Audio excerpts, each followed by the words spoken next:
Hello and welcome to another episode of Leisurely Baatein. My guest today is Bhavna Tokekar.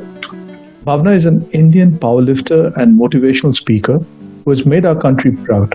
She's won several gold medals in Asian and World Championships. All this when she was on the other side of 40, proving once again age only a number. Bhavna, welcome to Leisurely Baatein. How are you doing? I'm fine, thank you. Thank you so much for having me here.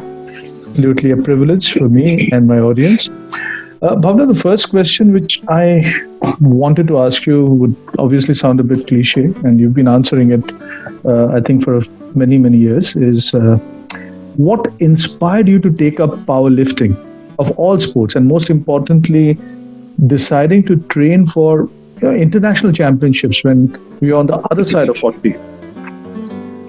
Okay, the first question which you asked was why powerlifting? Right. Actually, why powerlifting? Because since I was very frequent internet surfer, you can say, so I came across a word called powerlifting, and this is actually truth.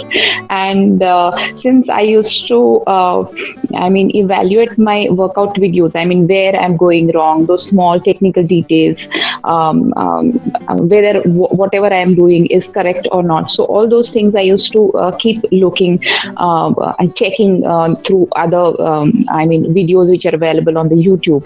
So that is how I came to know about powerlifting.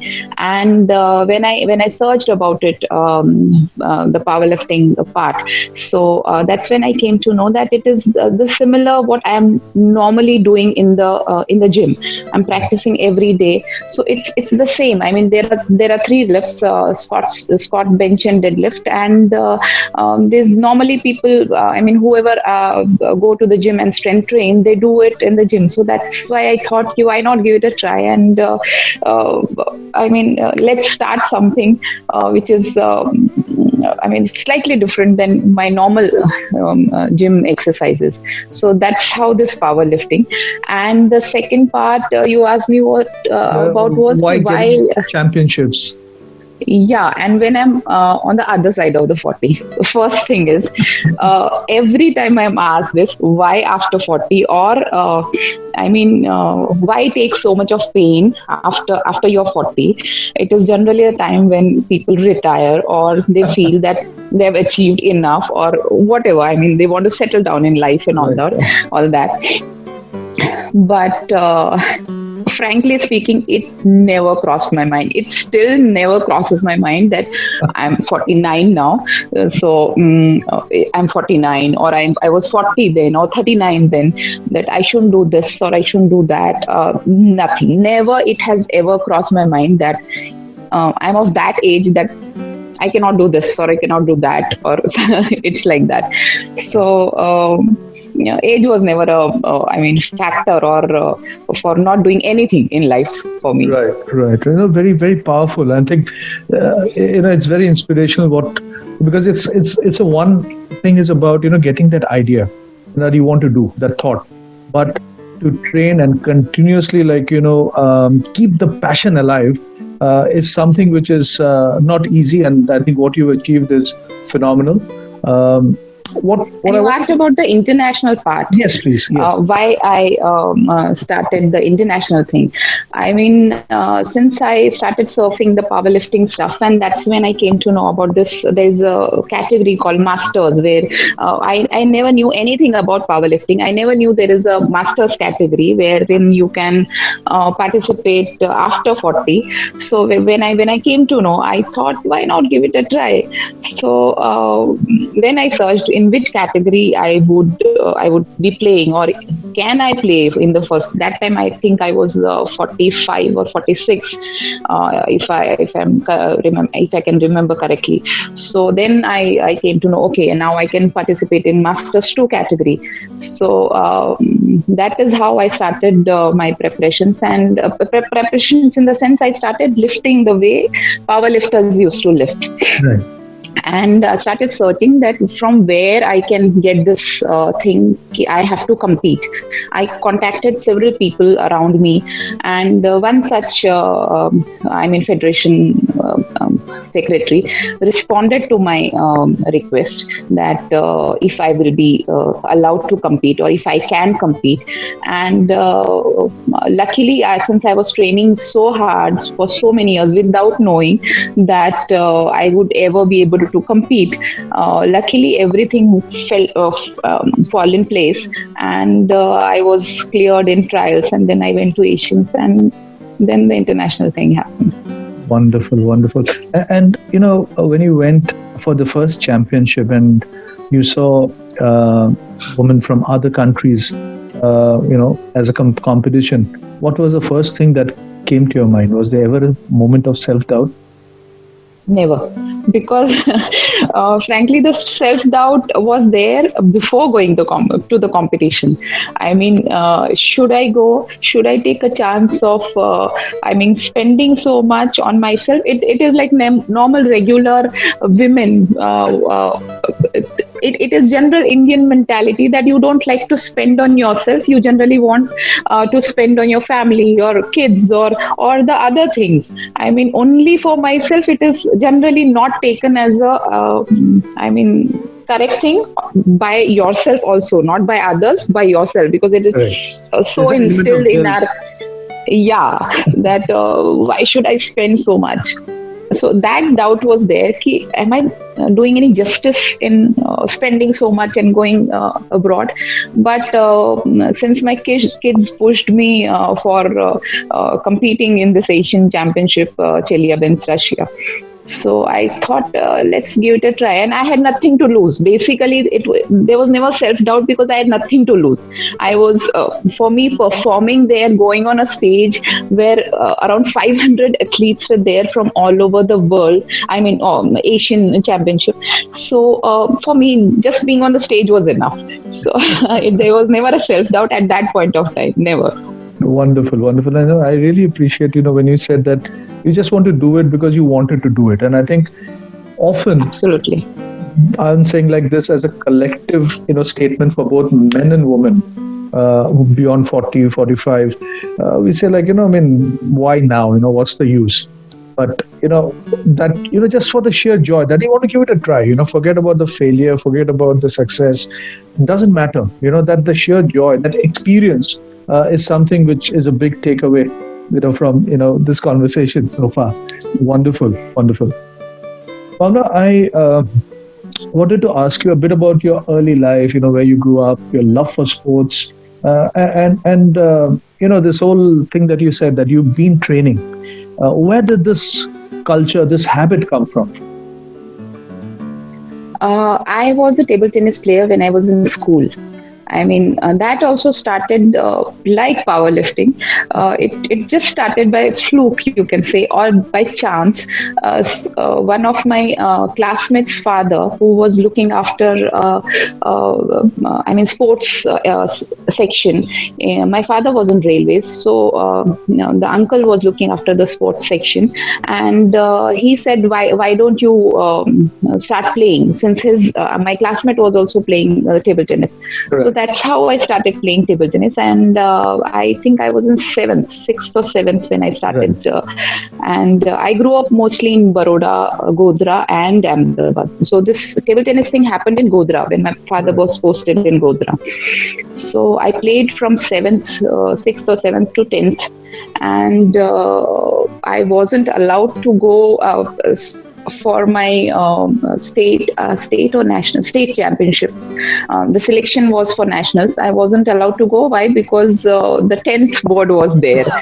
It was very close, so I wasn't allowed to go. It is generally like that. I can't blame my parents because during that time also the sports culture was not there. It was basically you have to study, eat, sleep, and if there is the time, then you can play.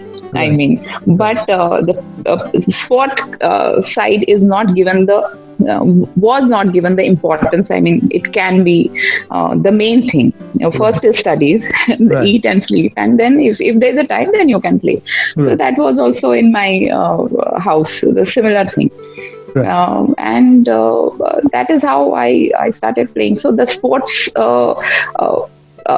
person or the sportswoman was always there since I started playing from the childhood. So it was always there. And after 10th, since my father got posted to Ahmedabad, and there was nothing, no sports facility around where we were staying. So I didn't play after that anything. Then it was just studies, college, and after college I started working, then marriage, and so the sport thing almost got cut off. But that thing was always there in me. That I still it still happens that whenever that table tennis balls knocking sound, wherever I hear, I have my head automatically turns. I don't know how, and I keep searching for that ball. Where that noise is there coming from? So that love for sport has always been there since childhood. Right, right. And you mentioned about like most of us who grew up in the 80s and 90s, born in the 70s. It's a very similar kind of a mindset and the psychology that we were growing up. So what if today you're a mother of two and one of your boys come up and say that they want to choose sports as a career? What would be your reaction? Oh, I would love to. I tried pushing them also in sports, but due to some or the other reason, they don't, play as in professionally. But my younger one plays badminton regularly. We have a facility of badminton here. And my elder one trains with me in the gym. So it is like I will be the first one to support them. Now, and I asked this question specifically so that all those mothers, who are listening to this interview, could take this up seriously and encourage, their daughters and their sons, to just listen to what they are thinking, because I have also seen a lot of my friends and their kids are probably very good in sport or maybe playing an instrument, but always pushed towards that same rat race. So this would definitely inspire a lot. Well, I'll just tell you, I'm so you can say mad about going out and playing or doing some physical activity in a day. My son, my elder one was in 11th, and he is a studious kind of a guy.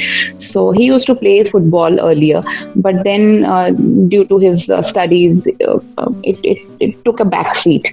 And one day, since I was observing him for almost 3-4 months, that he used to full day he used to sit and study, and by the end of the day, obviously, none of us can study for whole full day and be happy like, okay, I've done enough.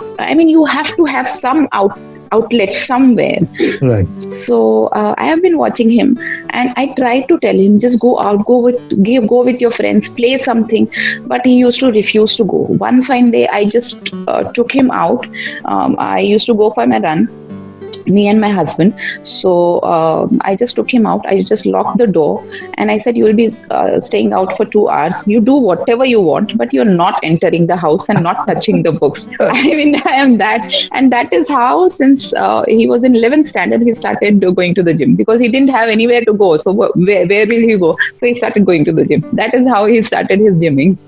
Fantastic and very powerful. What you explained and the way you said it is, I think, very surreal. And I think if a lot of people who are watching this interview would certainly pick that thread up and encourage their children more for outdoor activities, and especially during the times that we are living now in the pandemic. And which brings to my next question: that did the lockdown and pandemic situation made you alter your training schedule? Yes, of course. All other people, even I was affected. Gyms are closed. I didn't have anywhere else to go. So whatever little I could gather from, could buy, and there were very kind people and very helpful people who helped me with their own equipments. There were equipments which were lying just like that. So a gym owner here, he saw saw me lifting in I can't say slightly. It was a dangerous way where I'm putting my bar, and then my kids, my husband is helping me to put the plates on the bar, and then I was squatting. So he felt it little risky, and he said कि दीदी आप मेरे यहाँ है equipment, आप squat rack है, आप ले जाओ, जैसे भी आपको लगे, use it, and those equipments are still with me, and I'm using them. So there are people were very helpful at time. Some I bought, some I was given to me by my friends or my well wishers, and that is how I started. Continued my training in the pandemic. I had set up a small gym on my terrace. If you look on my Instagram stories or Instagram videos, there are videos where I'm gymming, I'm training on my terrace. So it did. You cannot exercise, or you cannot train the full-fledged the way you exercise in the gym, but you can at least keep in touch with weights. So that's what I did. Phenomenal. And how important is the aspect or like importance of a coach, in training or in your life? If you could walk us through that. Very, very important.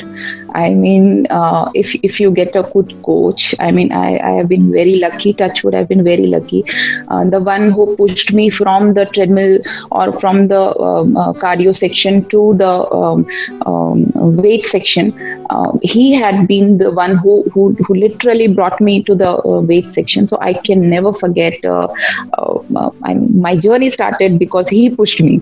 And then I have been training under so many coaches till now, and everybody have been so helpful, and especially your coach should know your limitations. Your coach should know what kind of training will help me, or where I'm lacking, or what are my problem areas, or what are my strength areas. So a coach is definitely a very important part in the training aspect, you can say, mentally also, physically also. He cannot every time put you down. He cannot every time say, oh, you did wonderful job. He has to pinpoint where you went wrong, or there are times when you overdo it. You have that Josh and you just overdo it. Like yesterday only, I am training under a Russian coach now, who's a great friend I made when I went for my Asian Championship. He's training me from Russia. So yesterday, though I was tired and wasn't feeling too good, I still went and trained, and I couldn't give my best. And then obviously he had to scold me. I knew the scolding was coming. So, the coach has to hold you back also at times, that no, enough, your body is not responding well right now, so just take rest. So coach is, he knows the best, and you should get a coach like that. It's not very easy to have people who know you, who knows your problems and strength areas also, and who are, very helpful, or eager to help you to reach what or to achieve what you want to achieve. Right. And then I'm lucky to have 4 or 5 coaches with me. Though I don't train with them regularly, but right now I'm coaching under only a Russian coach. His name is Irat. So, but the other coaches also, whenever they see my videos, whenever I'm going for the competitions, and they keep in touch, they keep checking on me. I hope, ma'am, you're resting, you're eating, your protein intake is proper. So wonderful. I've been very lucky, blessed. Wonderful. Since you mentioned about protein intake, how important is diet? And when you started this whole international championships and training for it, was there a change in your diet? Did you have to adapt? And the question I have is, was it really like that dangal feeling for the girls? No, I mean probably in the films there is an exaggeration of things. Only then probably you feel the intensity of it. But since I love to cook myself and I was generally a healthy eater, the only thing I had to change was to eat correct things. I mean, in correct quantities. The protein intake has to be a little more than normal average. Person would eat or should eat. Then my timings were lunch, dinner, and breakfast timings were always on time, even when I was not training. So that part I had never had to compromise. Though during or when I'm training for the championship, only for those 3-4 months, I have to be very strict on what I eat, and I should eat. I mean, there are times when generally said, okay, we'll skip the breakfast, or some slipshod things. No, then I can't do all those things. I have to be very particular in eating and eating right. Right. So there was there's no stopping of Golgappas. No, I still do that. I eat Golgappas also. It's not like that. But yes, you cannot, if the championship is close by, and you cannot say कि अच्छा आज कुछ नहीं करते हैं. We'll eat just that. No, you can't do that. Right. Once in a while, it's okay. Nice. What I wanted to ask you, Bhavna, is we heard about your physical training. How important and how do you train your mental muscles? Well, what do I talk about my mental strength? I was always mentally strong. Since now people have started asking me this questions. So if I look back, I never ever have given up on anything in life. I mean, if I had to do something, I would do. I would find ways to do things, even if I'm down and out. But I had never given up on life on anything which I wanted to do. I'll give you a small example. I wanted to work. I had a fight at home when I was not married. I was in college that time. I had a fight at home, and I wanted some money, which my parents obviously refused. And so I said, okay, I'll start working. And luckily, or by chance, I just happened to know that there is a job opportunity somewhere. I just went there. I got the job and I started working when I was in second year of my college. So okay, if you don't give me money, I'll start working. So that was my attitude. And even today it is like that. I mean, even if I'm down and out, or if I have to do something, I'll find ways to do it. But I would never give up on कि okay, ये नहीं हो रहा है तो चलो जाने दो, कुछ और कर लेते हैं. No, if I have to do something, I will find ways to do it. 100%. So mentally, I have been very strong. Phenomenal. So that focus, the zeal, and the perseverance with a positive mental attitude is extremely important, as I gather from where you explained. Yeah, surely. Phenomenal. How important has been the impact of your family in your achievements?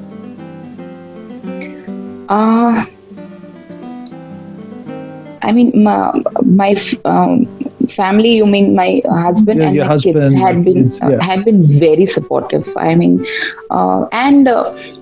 again, I mean, why should they not be supportive to me? Right? I mean, we are family. If I have been supporting them for so many years, I have been taking care of them, or we all have been taking care of emotional needs or whatever. I mean, as a family, each one of us is bound to support and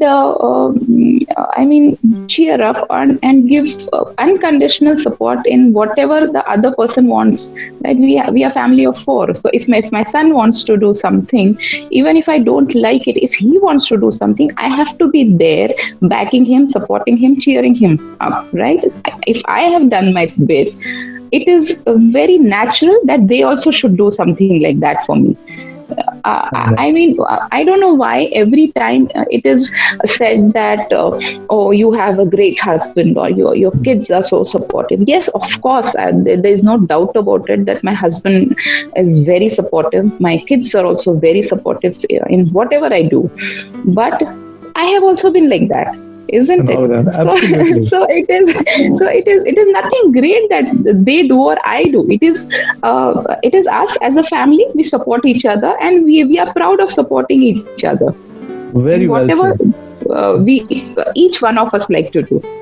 Very well said. And I think this is what a lot of, especially, the women who are watching, and also probably husbands, they would draw inspiration from, the way you explained it, break the stereotypes. And often, like, we've get so caught up in the stereotypes that becomes the normal, where it is not, it should not be so. So, Yeah. so glad that the way you explained it. So wonderful. Uh, Mention one celebrity you interacted and it made you feel as if walking out of your dreams. Last year, 2019, yes, in March, I went to Bombay to receive an award, Women's Achiever Award, and there I met Miss Iris Davis. She is a bodybuilder and Irish American from US, Florida. And I met her there. You won't believe she's 77 now. She's still competing in bodybuilding championship. She last year she won 4 championship in her own age category, and it was unbelievable that a 76-year-old, that time she was 76-year-old, have so much of Josh. She was walking in stilettos. 77-year-old, she was posing for, bodybuilding poses she was giving on stage. It was amazing to talk to her, to know her. When she got to know that I was 48, and she was, oh, you are a baby. Obviously, she was 76. I was a baby in front of her. And I got to know there while talking to her that she had opened her own gym at the age of 75. Wonderful. So, and she is doing very well. Training people who are with disabilities or who age-related issues, and she's training them in her own gym now.